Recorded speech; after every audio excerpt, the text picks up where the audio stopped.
भविष्य में पढ़ा जाएगा, लिखा जाएगा।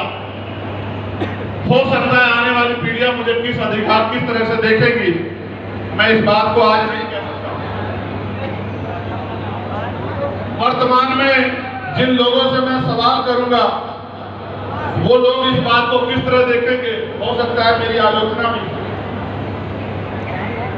आलोचना करना लोकतांत्रिक प्रवृत्ति है, लेकिन अगर मेरी बात के बाद उनके अंदर थोड़ा सा परिवर्तन हो जाए तो मैं आपको विश्वास दिला कहता हूं कि बहुत जल्द हम इस लड़ाई को मंजिल तक पहुंचा देंगे, महापुरुषों के सपने को पूरा कर देंगे। मेरी बात को आप याद रखें।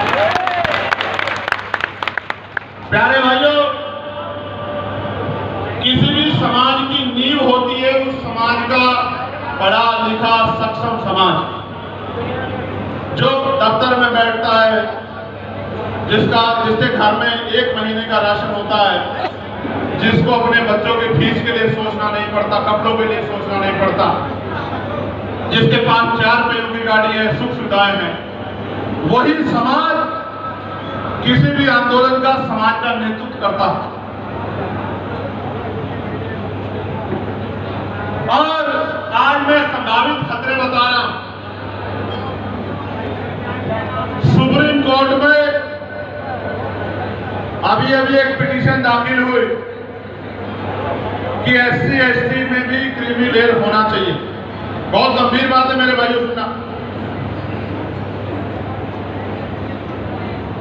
ये सच है कि समाज में जो आगे निकला उसने जो पीछे छूट गया उसका हाथ नहीं पकड़ा। मैं इस बात को प्रत्यक्ष रूप से स्वीकार करता हूं कि समाज के अंदर ये कमी है। लेकिन सम्मानित भाइयों, ये जो PIL दाखिल हुई है, मैं आज इस बात को कह रहा हूं डंके की चोट पर, ये आपको कुछ देने के लिए नहीं हुई है मेरे भाइयों। ये इसलिए हुई है कि आपके समाज में जो पढ़ा लिखा तबका है, जो जिनका कुछ % हिस्सा समाज की लड़ाई लड़ रहा है, उस समाज को और हाशिए में पड़े समाज में एक तलवार खींच दी जाए, जिससे जो सक्षम हो गया वो लड़े ना, और असक्षम जो भी है वो लड़ ना पाए और इनके अधिकारों को डकारा जा सके। मैं उदाहरण के साथ बताता हूं मेरे भाइयों, जो इतने बड़े पैमाने पे निजीकरण को पंख लगाकर सरकारी नौकरी को खत्म कर रहे हो, लेटरल एंट्री, संविदा, ठेकेदारी, आउटसोर्सिंग के जरिए सरकारी नौकरी को हड़प रहे हो, वो आपके हितैषी कभी नहीं हो सकते। जिनकी मंशा ही, जिस आंदोलन की, जिस विचार की मंशा ही आपकी तरक्की के खिलाफ थी, वो आंदोलन कभी आपका हितैषी हो ही नहीं सकता। मेरे भाइयों, मेरी बात को याद रखें। जब दुश्मन आपकी बात करे कि मैं आपका हितैषी, समझ जाना कि चाकू पे धार बड़ी तेज लगी हुई है और ये चाकू इस बार आर पार ही जाएगा। मेरी बात को आप याद रखना। बहुत जिम्मेदारी की बात आपसे कह रहा हूं मेरे भाई। प्यारे भाइयों, दूसरा, 4 मेडिकल कॉलेज थे उत्तर प्रदेश के अंदर, एक कन्नौज में, एक सहारनपुर में, एक अंबेडकर नगर में और एक जालौन में।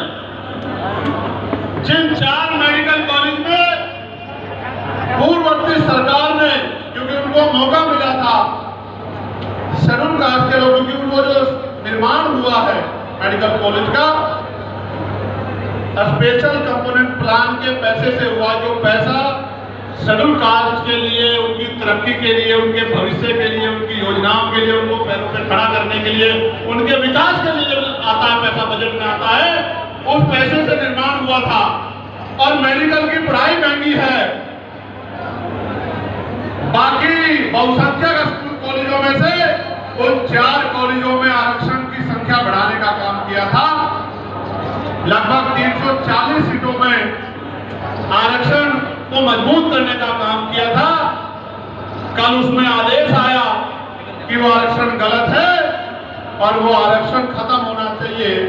ये ऑर्डर जो है कल लखनऊ इलाहाबाद, माननीय इलाहाबाद हाईकोर्ट की जो एकल पीठ है लखनऊ की, उससे ये ऑर्डर आया। लगभग 200 बच्चे जो हर साल डॉक्टर बनते थे, उन बच्चों की गर्दनों पे तलवार चलाने का काम माननीय उच्च न्यायालय ने करने का काम किया लखनऊ के खंडपीठ ने। और मैं बात आपको इसलिए कह रहा हूं भाइयों कि 804 साल का कोर्स होता है, 800 तो परिवार वही है जिनके बच्चे पढ़ रहे हैं, और फिर समाज में हजारों IAS, IPS, वकील, जज, बिजनेसमैन, नेता, तमाम लोग हैं यहाँ, लेकिन किसी ने उसकी पैरवी करने का काम हाईकोर्ट में नहीं किया, क्योंकि न्यायपालिका में तो जो आप रखोगे और जिस तरह से पैरवी करोगे उसी तरह से आपके पक्ष में डिसीजन होंगे। पैरवी कमजोर रही तो ऑर्डर हमारे खिलाफ आ गया। क्योंकि मैं उदाहरण इस बात के साथ दे रहा हूं, 11, 13, 15 में भी ये गया था कोर्ट के सामने और कोर्ट ने इसको खारिज किया था। फिर अचानक से ऐसा क्यों हुआ कि इसके खिलाफ ऑर्डर कर दिया गया। 200 डॉक्टर आपके बच्चे जो हर साल मर रहे थे उनको पीछे खींचने का काम किया, क्योंकि 1-1 करोड़ रुपए डोनेशन देनी पड़ती है प्राइवेट स्कूल में। और एक सर्वे कहता पार्लियामेंट्री कमेटी का कि 1% शेड्यूल कास्ट के बच्चे और 0.50 समथिंग आदिवासी समाज के बच्चे प्राइवेट यूनिवर्सिटी में पढ़ते हैं और 11% OBC समाज के बच्चे प्राइवेट यूनिवर्सिटी में पढ़ते हैं। लगभग 87% बच्चे सामान्य जाति के प्राइवेट यूनिवर्सिटी में पढ़ते हैं, जहां बहुत महंगी फीस होती है। दो बातें हो गई प्यारे भाइयों। अभी कानपुर में बुद्धा पार्क है, उसको अन्य धार्मिक पार्क के नाम पे उसको बदलने का काम सरकार ने आदेश कर दिए, उसको करने का काम हो रहा। यानी कि एक तरफ आर्थिक चोट दी जा रही है, शैक्षिक चोट दी जा रही है स्कूल बंद करके, और दूसरी तरफ आपकी धार्मिक आजादी को भी कहीं न कहीं छीना जा रहा है। और बोध गया के लिए भी अगर किसी ने आवाज उठाई थी तो वो भी आपका अकेला सांसद चंद्रशेखर आजाद था, जिसने पार्लियामेंट में बोध गया के लिए आवाज उठाने का काम किया। नारा लगता है एक अकेला सब पे भारी, मुझे तो नहीं पता उसमें कितना सच है, लेकिन आपका एक कार्यकर्ता और हजारों लोगों का काम आज उत्तर प्रदेश और देश के अंदर हो रहा है। ये किससे छिपा हुआ नहीं है मेरे भाई। प्यारे भाइयों, आप भी जानते हो, आप कोई भी महापुरुष की, किसी भी महापुरुष की कोई नई मूर्ति नहीं लगा सकते हो, अपने धार्मिक स्थल में नहीं लगा सकते हो ना, उसके लिए शासन से परमिशन लेनी पड़ती है। और अगर आप कोई नई जगह पे अगर कार्यक्रम करना चाहो महापुरुषों के लिए तो वो भी आप नहीं कर सकते हो, क्योंकि उसकी परमिशन भी नहीं दी जाती है। नहीं दी जाती है, नहीं दी जाती है ना। तो आपकी धार्मिक आस्था, इसका मतलब उनकी नजरों में शून्य शून्य। प्यारे भाइयों, स्कूल बंद किए जा रहे हैं, जो जमीनें दी गई थी पूर्ववर्ती सरकारों द्वारा, वो जमीनें आप पता करा के देख लो, सब जगह पे छीनी जा रही, पट्टे निरस्त किए जा रहे। जब भूमि अधिग्रहण पूंजीपतियों के लिए हो सकता है, हाइड्रो के लिए हो सकता है, तो schedule caste, schedule tribe, backward के लोगों के लिए भूमि अधिग्रहण सरकार क्यों नहीं कर सकती? जिन पर जमीन है उनको जमीन क्यों नहीं दे सकती? इसका क्या जवाब है सरकार का? जिन पर रहने होंगे खाली की भूमि नहीं है, उनको शहरों में और ग्रामीण क्षेत्रों में योजना बना के क्यों जो है नहीं किया जा सकता? इसका क्या जवाब है सरकार के पास? प्यारे भाइयों, निजीकरण किया जा रहा है, निजीकरण करके सरकारी नौकरियों खत्म किया जा रहा है।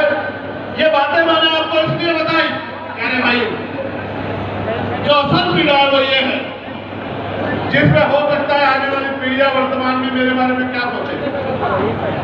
इस समाज के अधिकारी कर्मचारियों ने, सबने नहीं, हमारे यहाँ विक्रम सेनाटेट के साथी हैं और अन्य संगठन भी अपने अपनी जगह पर काम कर रहे हैं। बड़े पैमाने पे इस समाज में आरक्षण रूपी फल का फायदा लेके जो बड़े बड़े अधिकारी कर्मचारी बने हैं, उनकी जिम्मेदारी बैठती थी कि वो इन अन्याय पे, इन कोर्ट की लड़ाइयों में आगे बढ़ के सामने आए और इस लड़ाई को लड़ने का काम करें। लेकिन आप उठा के देखो गर्दन, कोई दिखाई देता है क्या? अगर आज किसी पे जुल्म होता है तो भीम आर्मी जाती है, आजाद समाज पार्टी जाती है, ये नौजवान जाते हैं और उसके अलावा कोई नहीं जाता। प्यारे भाइयों, मैं याद कर रहा था बाबा साहब अम्बेडकर के उस भाषण को जो आगरा में दिया गया था चित्तौड़ साहब 18 मार्च 1956 को, कि मुझे मेरे पढ़े लिखे लोगों ने धोखा दिया। मेरे प्यारे भाइयों, गौर से सुनना, मुझे मेरे पढ़े लिखे लोगों ने धोखा दिया। मैं इस कारवां को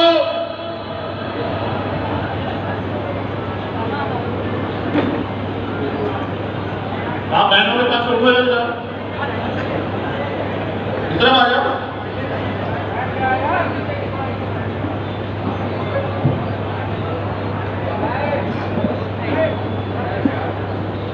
छोड़ दो भाई, हमारा दल छोटा हो सकता है, लेकिन ये इस तरह का व्यवहार नहीं सही।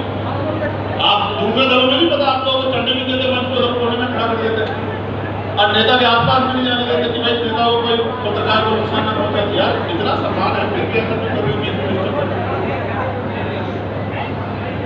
फिर बात बोलो ना बीच में। प्यारे भाइयों, याद करो बाबा साहब ने क्या कहा था, रोते हुए कहा, रोते हुए आगरा में, कि मुझे मेरे पढ़े लिखे लोगों ने धोखा दिया। जो मैं करना चाहता था उसका 10% भी नहीं कर पाया हूं। अभी बहुत कुछ बाकी है।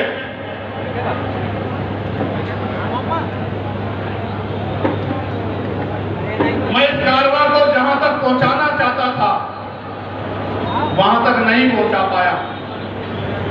अगर आप इसको आगे नहीं बढ़ा सकते तो इसको मेरे बच्चों पीछे मत जाने देना। आज ये तमाम अधिकार जो बाबा साहब दे गए थे छीन रहे हैं, तो कारवां आगे जा रहा है पीछे जा रहा है? बताओ भाई बहनों। तो हम तो अपना काम जिम्मेदारी से कर रहे हैं, लेकिन समाज के को जो अधिकार मिले हैं उस फल को खा के जो लोग समाज का साथ नहीं दे रहे, चाहे वो अधिकारी कर्मचारी हो या विभिन्न दलों में बैठे तनख्वाही नेता हो, समाज उनसे भी जवाब मांगेगा। मेरी बात को याद रखना कि जब सारे अधिकार छीन रहे थे तो आप लोग क्या कर रहे थे? मेरा बेटा डॉक्टरी की पढ़ाई नहीं कर रहा है भाइयों बहनों, गरीब का बेटा नहीं पहुंच पा रहा है, लेकिन जिनके बच्चे डॉक्टरी की पढ़ाई कर रहे हैं उनकी जिम्मेदारी बनती थी कि वो पैरवी करें। या वो अधिकारी कर्मचारी वर्ग जो आरक्षण की बदौलत आज मुख्य धारा में आ गया, तो उसकी जिम्मेदारी बनती थी कि वो उनके हाथ पकड़े, उनके मुंह मोड़ने। सबने नहीं मोड़ा, लेकिन जिन्होंने मोड़ा है आज उनसे समाज जवाब मांग रहा है कि जब ना तो खुद लड़ रहे हो ना लड़ने वालों का साथ दे रहे हो। तो बाबा साहब की वो बात आज भी सही साबित हो रही है कि पढ़े लिखे लोगों ने मुझे धोखा दिया, मेरे आंदोलन को कमजोर करने का काम किया। प्यारे भाइयों बहनों, वो मेरी आलोचना कर सकते हैं, लेकिन इस बात का जवाब नहीं दे सकते इस समाज के प्रति उनकी जिम्मेदारी क्या। मैं उनकी आलोचना नहीं कर रहा हूं मेरे भाइयों। अगर मेरे इस कहने के बाद उनको अपनी सामाजिक जिम्मेदारी का एहसास हो जाए तो मैं विश्वास दिला के कहता हूं कि मैं उनका भी बहुत बहुत साधुवाद